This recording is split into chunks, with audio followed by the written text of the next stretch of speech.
পড়াশোনা ছেড়ে দিলেন, কি যে পরিমাণ বিপদে পড়বেন। যাদের বাবা মার অনেক টাকা আছে, স্থায়ী জায়গা আছে, ঘর ভাড়া দিয়ে থাকতে হয় না, এমন জমিদারের মতো বাস করেন, সেসব সন্তান ছাড়া অন্য যারা ছেলে মেয়েরা আছেন কিন্তু পড়াশোনা করতে ইচ্ছা করে না, পড়াশোনা ছেড়ে দেওয়ার ইচ্ছা করছে, তাদের উদ্দেশ্যে বলি, লাইফে একটা সময় আসবে যে এমন বিপদে পড়বেন, একটা চাকরি খোঁজার জন্য দাঁড়ে দাঁড়ে ঘুরতে হবে।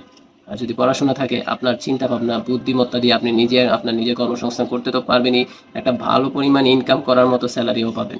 পাশাপাশি আপনার আইডিয়া দিয়ে আপনি কোনো ভালো ব্যবসাও করতে পারবেন। কিন্তু আপনি যদি আশা করেন যে অল্প বয়সে আমি চাকরি করব, তাহলে বুঝে নেন যে আপনি একটা বড় ফাঁদে পড়ে যাচ্ছেন। সেটা হচ্ছে শর্টকাট ইনকাম করার ফাঁদ, আর পড়াশোনাকে একটা কষ্টকর জীবন ভাবার ফাঁদ।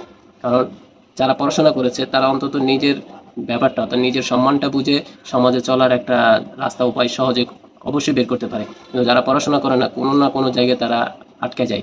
অফিসিয়ালি বলেন, সামাজিকভাবে বলেন, এমনকি যে পারিবারিক যে সম্পর্কগুলো হয় বিয়ে শাদীতে, সেখানেও দেখা যায় তার শিক্ষাগত যোগ্যতা নিয়ে প্রশ্ন তুলে।